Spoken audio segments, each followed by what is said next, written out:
इंदिरा गांधी राष्ट्रीय मुक्त विश्वविद्यालय में जनवरी 2025 के लिए प्रवेश की प्रक्रिया संचालित की जा रही है।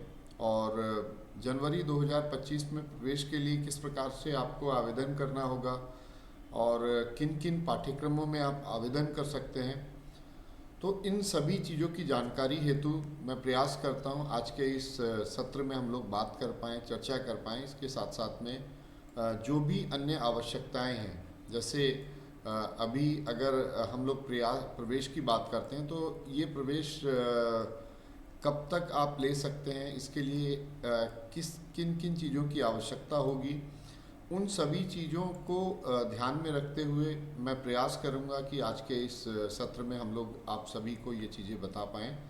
तो सबसे पहले तो ये है कि जो अगर मैं इग्नू की बात करता हूँ तो इंदिरा गांधी राष्ट्रीय मुक्त विश्वविद्यालय के लिए जो जनवरी 2025 सत्र में प्रवेश लेना चाहते हैं, तो उन सभी स्टूडेंट्स के लिए एक अवसर है कि वो अपना जनवरी 2025 सत्र में 31 जनवरी तक प्रवेश ले सकते हैं। इसके साथ में इसका जो तरीका होगा, किस प्रकार से अगर हम प्रवेश लेना होगा, तो यहाँ पर सबसे पहले आप जो अपने वीडियो के माध्यम से मैं प्रयास करूँगा कि ये आप सभी तक हम लोग पहुँचा पाएँ। सबसे पहले आप इग्नू की वेबसाइट पे जा सकते हैं। इसके लिए आप गूगल पे सर्च कर सकते हैं या ignu.ac.in, ये इग्नू की वेबसाइट है जिसको हम कहते हैं www.ignu.ac.in। तो जब हम इस पे एक्सेस करते हैं तो इस प्रकार से आपको एक मेन वेबसाइट यहाँ पर दिखती है। और ये जो वेबसाइट है बेसिकली इस वेबसाइट पे इग्नू से संबंधित सारी जानकारी हम लोग प्रदान करते हैं, छात्रों से संबंधित हो चाहे वो और अन्य सभी चीज़ों की जानकारी आपको इस वेबसाइट पे मिलती है। इस वेबसाइट पे अगर आप देखना चाहें तो यहाँ पर आप देख सकते हैं कि Indira Gandhi national open university जो नेशनल इंस्टीट्यूशनल रैंकिंग फ्रेमवर्क में 2025 में प्रथम रैंक प्राप्त किया है। इसके अलावा नैक के द्वारा A++ NIRF के में नंबर 1 ओपन यूनिवर्सिटी का भी इसको दर्जा मिला हुआ है। तो यहाँ से ये मुख्य वेबसाइट से आप स्टूडेंट सर्विसेज पे जब क्लिक करेंगे तो यहाँ पर जो भी स्टूडेंट यानी छात्रों से संबंधित सारी जो भी सेवाएं हैं वो सभी सेवाएं आप देख सकते हैं, जिसमें आप अगर किसी कार्यक्रम से संबंधित जानकारी चाहते हैं तो आप प्रोग्राम पे क्लिक कर सकते हैं। अगर आपको एडमिशन लेना है उस पर आप एडमिशन वाले लिंक पे क्लिक कर सकते हैं, एकेडमिक कैलेंडर, पेमेंट। तो ये सारी जो भी छात्रों से जुड़ी हुई सेवाएं हैं उन सभी सेवाओं का लाभ ले सकते हैं। प्रवेश के लिए आपको जब एडमिशन पे क्लिक करेंगे तो कुछ इस तरह का स्ट्रक्चर आएगा। और इसमें अगर मैं बात करता हूँ तो यहाँ पर आपको 3 ऑप्शंस हैं। तीनों ऑप्शंस पे हम लोग चर्चा करेंगे। पहला ऑप्शन है ODL प्रोग्राम का, यानी कि अगर आपको ओपन और डिस्टेंस लर्निंग के माध्यम से पाठ्यक्रम में प्रवेश लेना है और ओपन और डिस्टेंस लर्निंग के पाठ्यक्रमों में प्रवेश लेना है तो आप अप्लाई फॉर ODL प्रोग्राम में, यानी कि जो सामान्यतः इग्नू के अध्ययन केंद्रों के माध्यम से कार्यक्रम संचालित किए जाते हैं, इन पाठ्यक्रमों में आप प्रवेश ले सकते हैं। यदि आप ऑनलाइन पाठ्यक्रमों में प्रवेश लेना चाहते हैं तो ऑनलाइन पाठ्यक्रमों का जो तरीका होता है वो लर्निंग मैनेजमेंट सिस्टम के थ्रू आप प्रवेश ले सकते हैं। इसके अलावा अगर आप फॉरेन स्टूडेंट हैं, इंटरनेशनल डिवीज़न के थ्रू आप ऑनलाइन प्रोग्राम में पाठ्यक्रम में प्रवेश लेना चाहते हैं तो ये तीसरे लिंक पे क्लिक कर सकते हैं। इसके अतिरिक्त PhD प्रोग्राम के लिए अगर आपको एडमिशन लेना है तो यहाँ पे PhD, लेकिन इसके लिए एंट्रेंस होगा और जो सूचनाएं हैं वो PhD के अनुसार जो भी दिशा निर्देश जारी किए जाएंगे समय समय पर, उस दिशा निर्देशों के अनुसार आप चयन कर सकते हैं। और री रजिस्ट्रेशन, यानी कि अगर कोई छात्र ऐसा है जिसने कि BA या MA पाठ्यक्रम में प्रवेश लिया था और अगर उसको द्वितीय या तृतीय वर्ष में प्रवेश लेना है तो री रजिस्ट्रेशन के माध्यम से वो प्रवेश प्रक्रिया से जुड़ सकता है। तो यहाँ पर हम लोग बात करते हैं ODL प्रोग्राम पे। तो ओपन या डिस्टेंस ODL प्रोग्राम की अगर हम बात करते हैं तो ODL प्रोग्राम में आपको जब क्लिक करते हैं यूनिवर्सिटी के मेन पोर्टल पे जाने के बाद तो आपको इस तरह की एक विंडो दिखेगी। और इस विंडो को अगर हम गौर से देखते हैं तो admission information bulletin, welcome to admission portal for ODL program January 2025 admission cycle. तो ये ध्यान रहे कि ये जनवरी 25 एडमिशन साइकिल का है। इसके साथ में इसकी लास्ट डेट जो है वो एडमिशन के सबमिशन की एप्लीकेशन की वो है आपकी 31 जनवरी 2025। और यहाँ पर आप दो ऑप्शंस देखते हैं। एक राइट साइड में अगर आप देखते हैं जिसमें आप देखेंगे कि जो रजिस्टर्ड यूज़र लॉगिन है, यानी आपने अगर एक बार रजिस्ट्रेशन कर रखा है तो आप राइट साइड में जो यूज़र नेम और पासवर्ड का प्रयोग करके अपना एडमिशन की प्रक्रिया जारी कर सकते हैं। लेकिन अगर आपने पहली बार आप एडमिशन लेना चाह रहे हैं तो ऐसी स्थिति में आपको न्यू रजिस्ट्रेशन पे क्लिक करना होगा। न्यू रजिस्ट्रेशन के साथ साथ में यहाँ पे कुछ और चीज़ों की जानकारी भी मैं आपको बता देता हूँ। सबसे पहले तो यह है कि यहाँ पर जो बहुत ही महत्वपूर्ण है कि यहाँ पर डिस्टेंस एजुकेशन ब्यूरो की एक आईडी का प्रावधान है जनवरी 2025 सत्र में नामांकन के लिए। और ये जो डेब आईडी है ये मैंडेटरी है, कंपलसरी है एडमिशन के लिए। तो इसलिए आपको सबसे पहले अपनी डेब आईडी यानी DEB आईडी या डिस्टेंस एजुकेशन ब्यूरो के द्वारा जो रजिस्ट्रेशन है उसको आपको पूरा करना होगा। और ये जो दूसरा चीज़ है कि यहाँ पर आप जब एक लिंक भी दिया हुआ है जिसमें डेब आईडी के लिए किस तरह से आपको डेब आईडी क्रिएट करनी है, तो वो सारा इन्फॉर्मेशन आपको इस PDF के माध्यम से आप देख सकते हैं। तो एक ये भी है। अब आप जब इस PDF पे क्लिक करते हैं तो आपको कुछ इस तरह का सामने दिखेगा जिसमें आपको डेब आईडी कैसे क्रिएट करनी है वो सारी इन्फॉर्मेशन होगी। तो यहाँ पर ये लिखा हुआ है कि as per the direction of university grants commission, यानी कि UGC के मानकों के तहत, UGC के दिशा निर्देश के तहत डेब आईडी कंपलसरी है, मैंडेटरी है किसी भी स्टूडेंट को जो कि ODL या ऑनलाइन पाठ्यक्रमों में प्रवेश लेना चाहते हैं। तो अगर आप डिस्टेंस लर्निंग या दूरस्थ माध्यम से प्रवेश लेना चाहते हैं या ऑनलाइन पाठ्यक्रमों में प्रवेश लेना चाहते हैं तो ऐसी दोनों ही दशाओं में आपको डेब आईडी आपको बनाना आवश्यक है। यहाँ पर डेब आईडी बनाने के लिए आपको दो ऑप्शंस हैं। जैसे अगर सबसे पहला आपको ABC आईडी, एक ABC आईडी यानी कि एकेडमिक बैंक ऑफ क्रेडिट की एक आईडी बनानी होगी। और ABC आईडी के बाद में जो दूसरा स्टेप होगा वो आपको डेब आईडी के लिए आपको यहाँ पे क्लिक करके आप सेकंड स्टेप में डेब आईडी बना सकते हैं। अब देखिए, यदि आपके पास ABC आईडी है तो आप यहाँ पे डायरेक्ट इस लिंक पे क्लिक करेंगे और UGC का जो डिस्टेंस एजुकेशन ब्यूरो के साथ में आप जुड़ सकते हैं। जैसे अगर मैं दिखाता हूँ यहाँ पर ये जो लिंक है इस पर मैंने क्लिक किया। इस लिंक पे क्लिक करते ही आप ये university grants commission distance education bureau के आपके इसमें ऑप्शन दिखेगा। और इस ऑप्शंस में अगर आप देखते हैं तो ये लिखा हुआ है कि it is a unique ID which is mandatory, यानी कि कंपलसरी है, सभी के लिए आवश्यक है कि जो ओपन या डिस्टेंस लर्निंग या ऑनलाइन प्रोग्राम में जो भी स्टूडेंट पाठ्यक्रम में प्रवेश लेना चाहते हैं। दूसरी एक और महत्वपूर्ण चीज़ है कि यहाँ पर जो डेब आईडी है वो तभी बनेगी जबकि आपके पास ABC आईडी है। तो ABC आईडी कैसे बनानी है, क्योंकि ABC आईडी के लिए लिखा हुआ है student can create ABC ID through their DigiLocker account. तो यहाँ पर जब तक आपके पास डिजी-लॉकर का सिस्टम नहीं होगा, डिजी-लॉकर अकाउंट नहीं होगा, तब तक आप ABC आईडी नहीं बना सकते। और कैसे ये डिजी-लॉकर का कॉन्सेप्ट है और ये सारी इन्फॉर्मेशन, सारा इंस्ट्रक्शंस यहाँ पर लिखा हुआ है। इसके लिए आपको सबसे पहले यानी कि अगर आपको डेब आईडी बनानी है तो उससे पहले ABC आईडी बनानी होगी। ये ABC आईडी कैसे होती है, तो ये स्टेप बाय स्टेप बिल्कुल यहाँ पर एक जहाँ पर डेब आईडी आपको क्रिएट करनी है उसी डेब आईडी के नीचे आप देखेंगे तो यहाँ पर पूरी तरह से यानी कि किस प्रकार से आपको ये ABC आईडी बनानी है। तो ABC आईडी के लिए जैसे हम बात करते हैं तो इसके क्या क्या फ़ायदे हैं। सबसे पहली बात एक तो यह है कि जो भी आपकी ABC आईडी होगी यानी एकेडमिक बैंक ऑफ क्रेडिट की जो आईडी होगी तो वो बेसिकली आपके जो भी जो डॉक्यूमेंट्स हैं, खासतौर से जो एजुकेशनल डॉक्यूमेंट्स हैं, उन सभी को सुरक्षित रखने में की मदद प्रदान करेगी। दूसरा यह है कि आपकी जो भी एकेडमिक प्रोग्रेस है उन प्रोग्रेस को बेस करते हुए, यानी कि कोई किसी तरह का अगर आपको हम लोगों को अगर या भारत सरकार को अगर डिसाइड करना है, देखना है, कोई नीतिगत निर्णय लेने हैं तो ऐसी स्थिति में आपका जो ये ABC आईडी के थ्रू वो डिसाइड कर सकते हैं। ABC आईडी बनाने के लिए सबसे पहले आपको डिजी-लॉकर के थ्रू आपको एक्सेस करना होगा और यहाँ से फिर आपको अब जो है वो डिजी लॉकर किस तरह से होता है, और डिजी लॉकर का जो प्रावधान होता है अगर मैं बात करता हूँ तो आप इस तरह से एक्सेस कर सकते हैं। और डिजी लॉकर का जो जो सिस्टम है बेसिकली, ये सिस्टम क्यों है पहले आप इस चीज़ को समझें, और डिजी लॉकर किस किन किन किन स्थिति में आपके लिए आवश्यक होगा।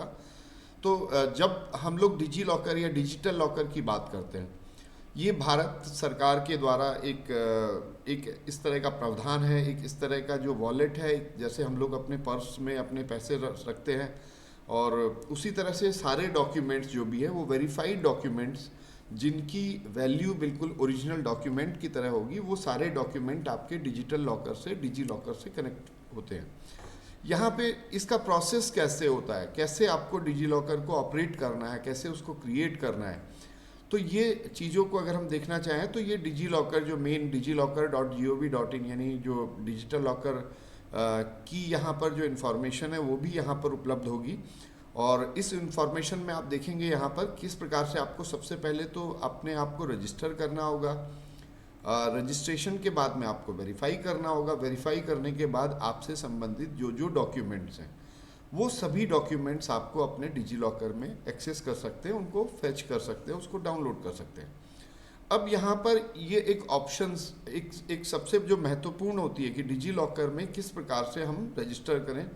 और रजिस्ट्रेशन के साथ साथ में अगर हम बात करते हैं कि ये आपका जो रजिस्ट्रेशन आपने कर लिया है, रजिस्ट्रेशन के बाद में कौन कौन से डॉक्यूमेंट आप एक्सेस कर सकते हैं, तो ये चीज़ों के लिए सबसे पहले अगर हम देखते हैं तो एक तो ये है कि यहाँ पर दो ऑप्शंस आपको दिए गए हैं। एक तो साइन इन है और दूसरा है साइन अप।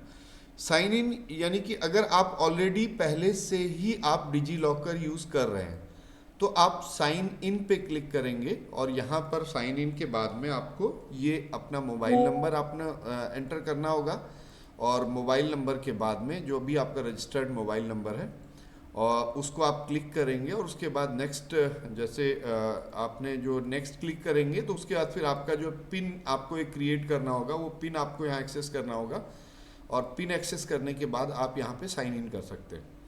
तो ये तो एक एक अगर आप आप पहले एक बार कर चुके हैं। अगर आप पहली बार इसको एक्सेस कर रहे हैं तो ऐसी स्थिति में आप अगर आपके पास कोई अकाउंट नहीं है और आप यहाँ पर अकाउंट नहीं है, और ऐसी स्थिति में अगर आप ये एक्सेस करते हैं तो यहाँ साइन अप पे क्लिक करना होगा, और साइन अप में आपको ये बेसिक इन्फॉर्मेशन एक्सेस करने के बाद एक जो बेसिक इन्फॉर्मेशन है, इन बेसिक इन्फॉर्मेशन को आप एंटर करेंगे, और उसके बाद आप अपना जो अकाउंट है डिजी लॉकर से लिंक कर सकते हैं। सबसे पहले तो आपको यहाँ पे फुल नाम लिखना होगा। आपने अपना नाम जैसे मैं यहाँ अपना नाम लिखता हूँ, उसी तरह से अगर आप यहाँ पर डेट ऑफ बर्थ डालते हैं तो ये एक जिसे कह सकते हैं कि अपना जो ये आप डेट ऑफ बर्थ आप एक्सेस कर सकते हैं, और इस तरह से ये डेट ऑफ बर्थ और बाकी जो चीज़ें हैं जैसे आपका मेल, आपका जो registered mobile number, email ID, और ये सारा चीज़ आप यहाँ एक्सेस करेंगे, क्लिक करेंगे तो आप एक आपका जो अकाउंट है वो आपका बन जाएगा डिजी लॉकर में। अब यहाँ पर एक सवाल आपसे सबसे ज़्यादा इम्पॉर्टेंट है कि ये बेसिकली जो नाम है, डेट ऑफ बर्थ है और ये जो मोबाइल नंबर है, ये किस किस किस आधार पर रखना है। तो यहाँ संभावित तौर पर ये वो सारे डॉक्यूमेंट्स जो मोबाइल नंबर आपका जो आधार से कनेक्टेड होगा, यानी आधार के रजिस्ट्रेशन के समय आपने जो नंबर मोबाइल डाल रखा है वो नंबर आपको यहाँ पर इसमें यूज़ करना होगा। उसके साथ साथ में जो डेट ऑफ बर्थ आपके आधार कार्ड पे लिंक है उस डेट ऑफ बर्थ को ही यहाँ यूज़ करिए, और साथ में जो आपका नाम एग्जैक्टली जो आधार कार्ड पे जुड़ा हुआ है, जो आधार कार्ड में नाम है, उस आधार कार्ड के नाम के इस्तेमाल से ही आप डिजी लॉकर को एक्सेस करें। क्योंकि जब डिजी लॉकर में एक्सेस करते हैं तो डिजी लॉकर को एक्सेस करने के इमीडिएटली बाद में आपको इस डिजी लॉकर को अपने आधार से लिंक करना पड़ता होता है। तो यहाँ पर इस तरह से आप इन सभी चीज़ों को यूज़ करके सबमिट करेंगे, और सबमिट करने के बाद आप अपना जो साइन अप कर सकते हैं। और अगर आप ऑलरेडी आप इसमें जैसे मैं अगर अपना बात करता हूँ, तो ये अगर मैं ऑलरेडी एक यूज़र हूँ और तो इस तरह से अगर हम डिजी लॉकर को एक्सेस करना चाहते हैं तो आपका जो पिन है और पिन के साथ में जो आपका मोबाइल नंबर है, रजिस्टर्ड मोबाइल नंबर, उस रजिस्टर्ड मोबाइल नंबर को आप एक्सेस कर सकते हैं। यानी कि एक बार अगर डिजी लॉकर को आपको यूज़ करना है, सबसे पहले उसको रजिस्टर करना होगा, रजिस्टर करने के बाद दोबारा लॉगिन कर सकते हैं। ये आपका जो डिजी लॉकर का मेन वेबसाइट है, इसको आप चाहें तो मोबाइल फ़ोन के थ्रू आप देखेंगे तब भी आपको ये सारे ऑप्शंस आपको दिखाई देंगे। दूसरा एक चीज़ ये है, इसमें कौन कौन से डॉक्यूमेंट्स हैं। तो डिजी लॉकर को अगर मैं बात करता हूँ तो ये सारे जो डॉक्यूमेंट्स हैं, क्लियर लिखा हुआ है, ये ओरिजिनल डॉक्यूमेंट की समकक्ष हैं। इसमें कौन कौन से डॉक्यूमेंट आप देख सकते हैं। जैसे मैं अगर अपनी बात करता हूँ तो यहाँ पे आपको बहुत सारे डॉक्यूमेंट इसमें देख सकते हैं।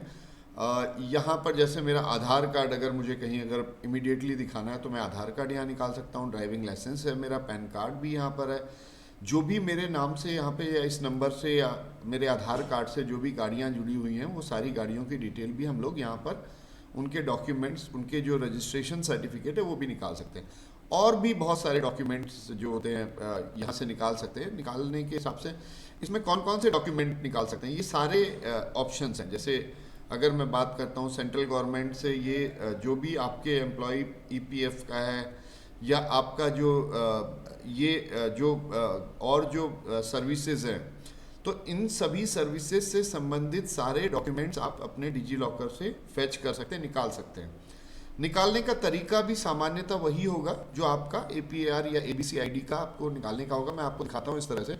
जैसे ये आपको जो डिजी लॉकर में आपको दिख रहा है नीचे की तरफ, यहाँ पर एक बार मैं जूम करके आपको दिखाता हूँ। ये जो ऑप्शंस आपको दिख रहे हैं, तो यहाँ पर आपको दिखेगा कि जो जैसे इलेक्ट्रिसिटी बिल है या और भी जो वेरियस सर्विसेज हैं, उन्हीं सर्विसेज में यहाँ कैन बैंक ऑफ क्रेडिट का ये एक ऑप्शन है। और ये AB student can create APAR, तो ये जो क्रिएट करना है, अगर स्टूडेंट हैं, छात्र लोग हैं, अगर यहाँ पर अगर उनको क्रिएट करना है APR या ABC ID अगर क्रिएट करना है, तो ये इस प्रकार से वो क्रिएट कर सकते हैं। तो यहाँ पर कैसे कैसे होना होगा, जब भी आपको APR या ABC academic bank of credit की आपको ID बनानी होगी तो APAAR के थ्रू आपको एक्सेस करना होगा। और यहाँ पर जब आप क्लिक करेंगे तो आपको एक नाम पूछेगा एज पर, ये क्लियर आपका लिखा नेम एज पर द आधार। दूसरा आपको डेट ऑफ बर्थ यहाँ मेंशन करनी होगी, जेंडर मेंशन करना होगा, और साथ में यहाँ पर आइडेंटिटी, कोई भी आप आइडेंटिटी, जैसे मैं अगर बात करता हूँ, आप अगर इग्नू की बात करते हैं तो यहाँ आपको roll number, registration number, enrolment number, जो भी एडमिशन के लिए आपको जो क्रेडेंशियल्स है, अगर, क्योंकि यहाँ पर दो तरह के स्टूडेंट हो सकते हैं। ऐसे स्टूडेंट भी हो सकते हैं जिन लोगों ने जनवरी 2025 से पूर्व में एडमिशन लिया है, तो संभावित तौर पर, चूंकि जब वो एग्ज़ाम फॉर्म भरते हैं तो उस समय ABC ID का भी प्रावधान रखा गया है, तो ऐसे स्टूडेंट अपना एनरोलमेंट नंबर अपना मेंशन कर सकते हैं। तो ये एक ऑप्शन है। दूसरा, अगर आप एनरोलमेंट नंबर नहीं है तो आप न्यू एडमिशन के नाम से, न्यू एडमिशन जैसे हम क्लिक करते हैं तो यहाँ पे ओके न्यू एडमिशन के बाद में यहाँ पर आपको एक एडमिशन ईयर जो है 2024 अगर आप यहाँ पर मेंशन करेंगे, और इस तरह से आप जिस यूनिवर्सिटी से आप जुड़े हुए हैं, जैसे यहाँ पर अगर मैं बात करता हूँ Indira Gandhi national open university, तो ये एक आपने क्लिक किया तो ऑटोमेटिक यहाँ पर ये सारा इन्फॉर्मेशन आपको ये आपने जब एंट्री किया यहाँ पर ABC ID के लिए, तो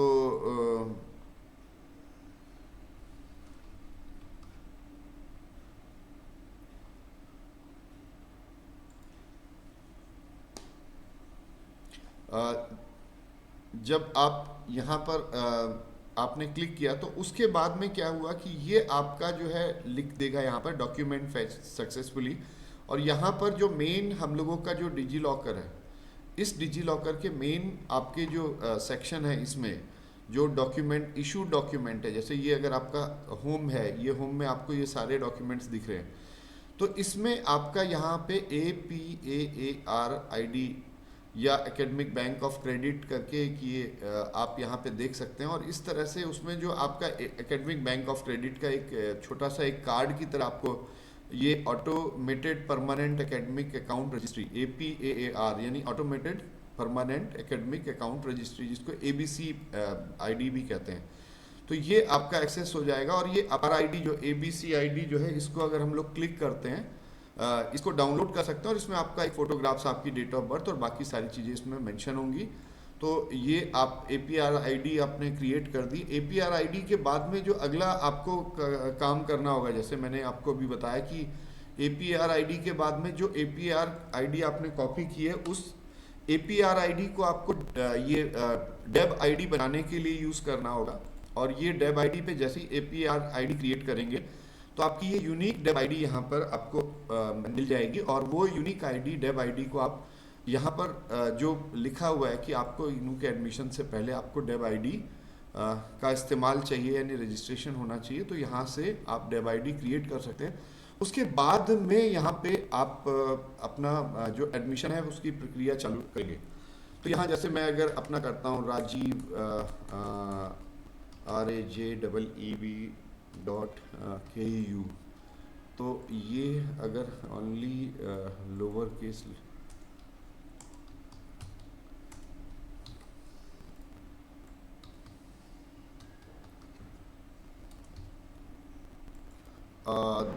इसमें आपका एप्लीकेशन है राजीव कुमार, और यहाँ पर मैं अगर अपनी मेल आईडी डालता हूँ तो ये मेरी मेल आईडी है। और मेल आईडी के बाद में अगर मैं इसमें कोई पासवर्ड यूज़ करता हूँ,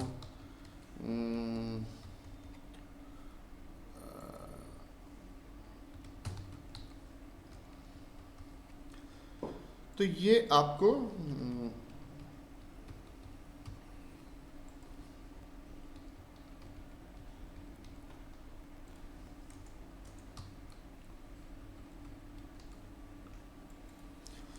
ये जो बेसिक चीज़ें हैं, जिसमें आपको सबसे पहले अपना जो नया रजिस्ट्रेशन करेंगे तो सबसे पहले अपना एक यूज़र नेम सेलेक्ट करना होगा। उसके बाद जो भी आपका डॉक्यूमेंट में आपका नाम है, बिल्कुल सेम नाम आपको यहाँ लिखना होगा।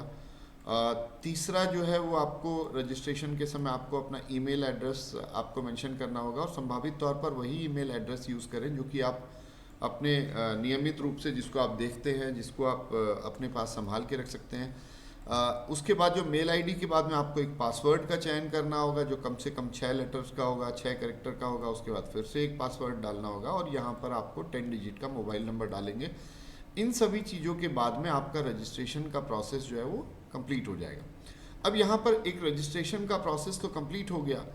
इसके बाद में आपको यहाँ पर जैसे मैंने जो है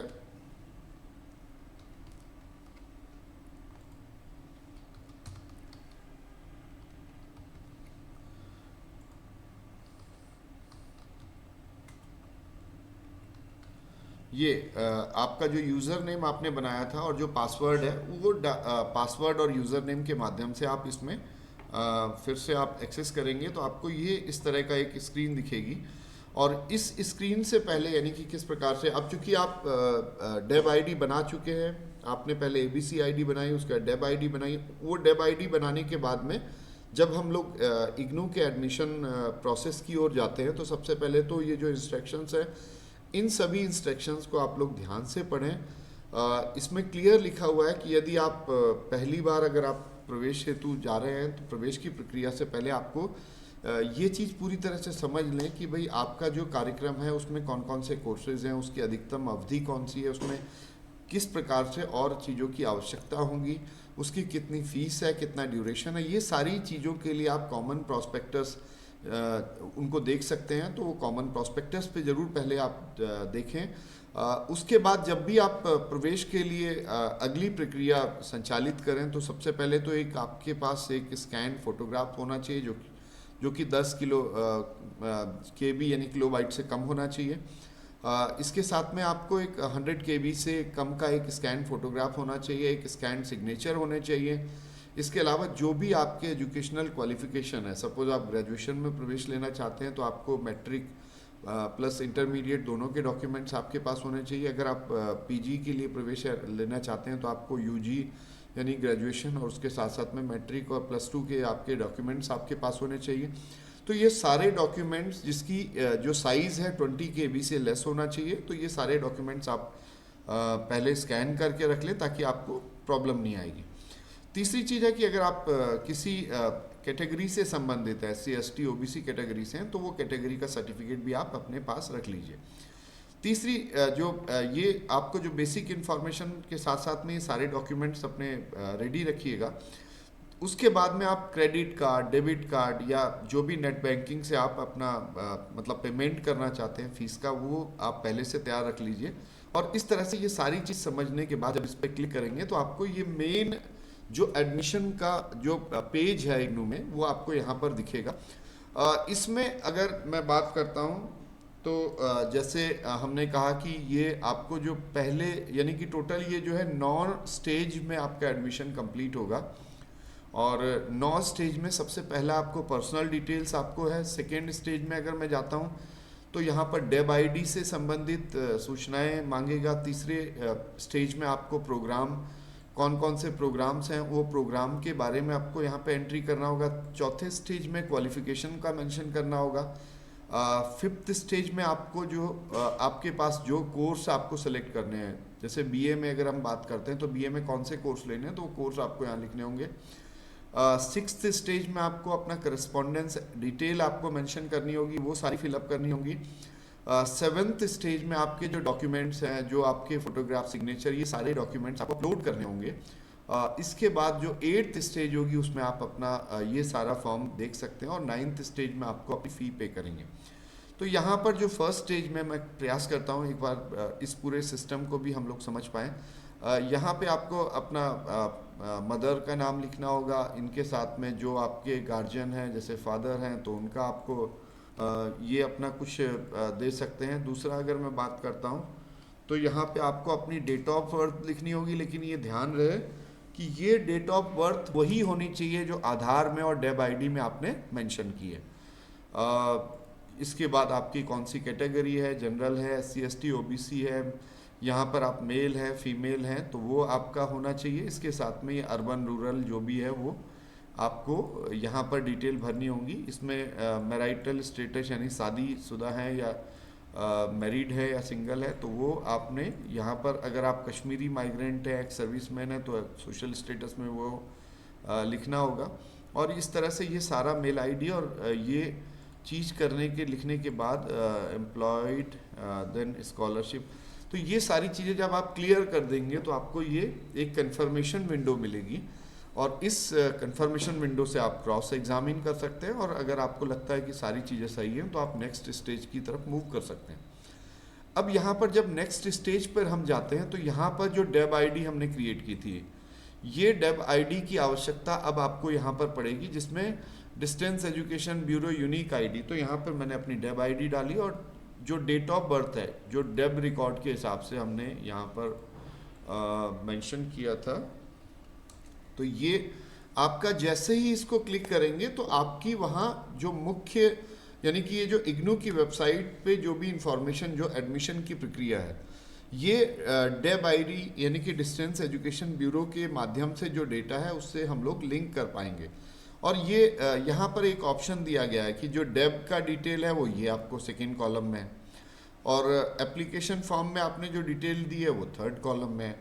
और उसके साथ में आपकी यहाँ मैचिंग हो रहा है नहीं हो रहा है। जैसे कि अगर मैं अपनी बात करता हूँ, यहाँ पर मेरी ABC ID अब मैंने जो दिया था वो ये आपकी है।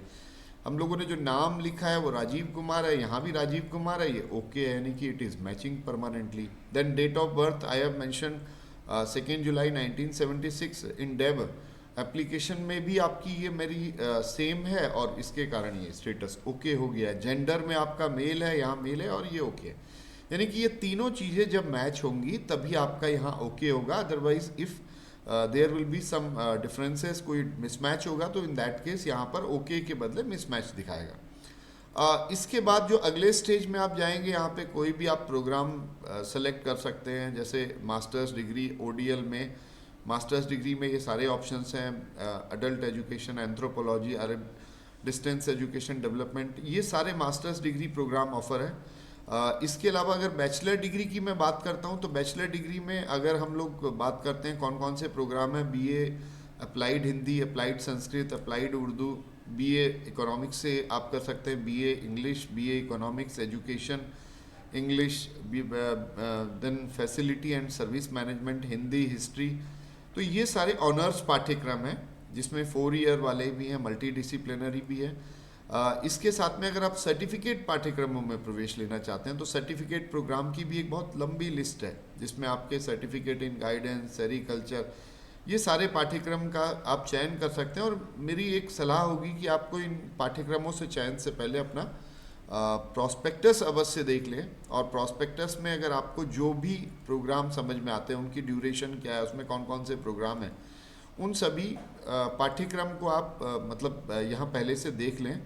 अब यहाँ पर जो अगला है regional code of for admission, आपको किस रीजनल, जैसे यहाँ पे अगर मैं देहरादून की बात करता हूँ तो यहाँ 31 कोड है। और जो स्टडी सेंटर है, यानी अगर एमए एजुकेशन की बात करते हैं तो एमए एजुकेशन के लिए यहाँ पे 3 ऑप्शंस हैं। डीएवी कॉलेज में एचएनवी गढ़वाल जिसका कोड 2752 है, और एमबी कॉलेज जिसका कोड 2711 है। तो ये आप किसी भी सेंटर पे, इसमें मीडियम कौन सा है, इंग्लिश है, और आप अगर पहले से इग्नू से रजिस्टर्ड है या नहीं है, तो अगर आपने पहले कभी एडमिशन लिया है तो यस लिख सकते हैं, और नहीं है तो आप इसमें नो लिख सकते हैं। तो आपका दोनों ऑप्शन है जिस तरह से आप करते हैं। फिर ये आप सबमिट करेंगे तो अब यहाँ पर आपका जो फाइनल आपका क्वालिफिकेशन इन नेक्स्ट स्टेज में जाएगा।